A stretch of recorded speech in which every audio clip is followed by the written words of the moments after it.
पैसा और परिवार। रमेश का एक छोटा सा परिवार था जिसमें एक खूबसूरत पत्नी और दो प्यारे बच्चे थे।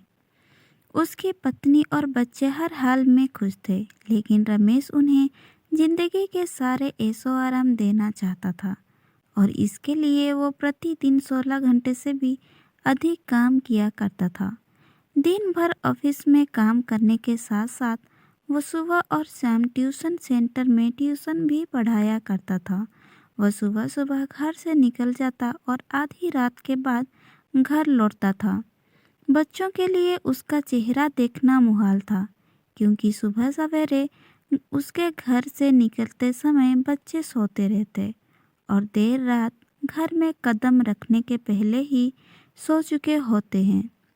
हाँ, रविवार को जरूर वो घर पर होता, लेकिन उस दिन भी वो किसी न किसी काम में व्यस्त रहता और उसका समय परिवार के साथ ना बीतकर काम करते हुए बीतता था। परिवार उसके साथ क्वालिटी टाइम बिताने का बस इंतजार करता रह जाता।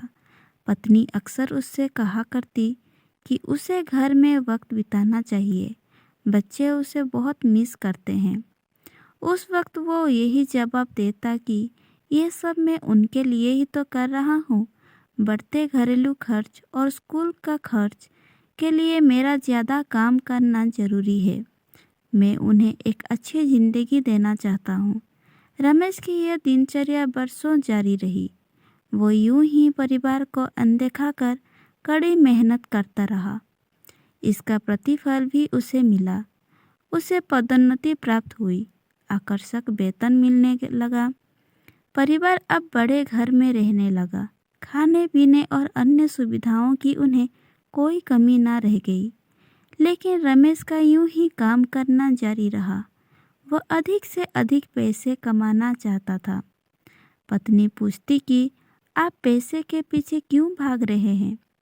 हमारे पास जो है हम उसमें खुश रह सकते हैं। तो उसका जवाब होता कि मैं तुम्हें और बच्चों को दुनिया जहां की खुशियां देना चाहता हूँ। बस कुछ साल और मुझे मेहनत करने दो। पत्नी चुप हो जाती। 2 साल और बीते। इन 2 सालों में रमेश बमुश्किल अपने परिवार के साथ समय बिता पाया। बच्चे अपने पिता को देखने, उनसे बात करने तरस गए। इस बीच एक दिन रमेश की किस्मत खुल गई। उसके दोस्त ने उसे अपने व्यवसाय में हिस्सेदारी की पेशकश की और इस तरह रमेश एक व्यवसायी बन गया। व्यवसाय अच्छा निकला और रमेश को पैसे की कोई कमी नहीं रह गई थी। उसका परिवार अब शहर के सबसे अमीर परिवारों में से एक था। उनके पास सभी सुख सुविधाएं और विलासत थी, लेकिन अपने बच्चों से मिलने का समय उसके पास अब भी नहीं था। अब तो वो बमुश्किल घर पर रह पाता।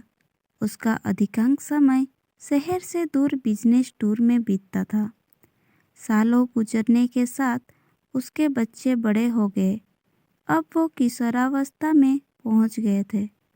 रमेश ने भी इन सालों में इतना पैसा कमा लिया था कि उसकी अगली 5 पीढ़ियां शानदार जीवन जी सकती थी।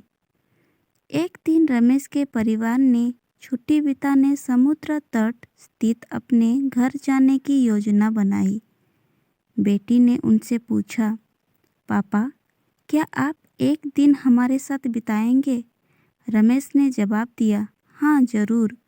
कल तुम लोग जाओ, मैं कुछ काम निपटा कर 2 दिन में वहाँ पहुँचता हूँ। उसके बाद का मेरा पूरा समय तुम लोगों का है। पूरा परिवार बहुत खुश हो गया। वो समुद्र तट स्थित अपने घर पर चले गए। 2 दिन बाद रमेश वहाँ पहुँचा, लेकिन उस दिन उसके साथ समय बिताने कोई नहीं था। दुर्भाग्य से वो सभी उस दिन सुबह आई सुनामी में बह गए थे। रमेश अपनी पत्नी और बच्चों को कभी नहीं देख सकता था। करोड़ों की संपत्ति होने के बाद भी वो उनके साथ का एक पल नहीं खरीद सकता है। वो पछताने लगा।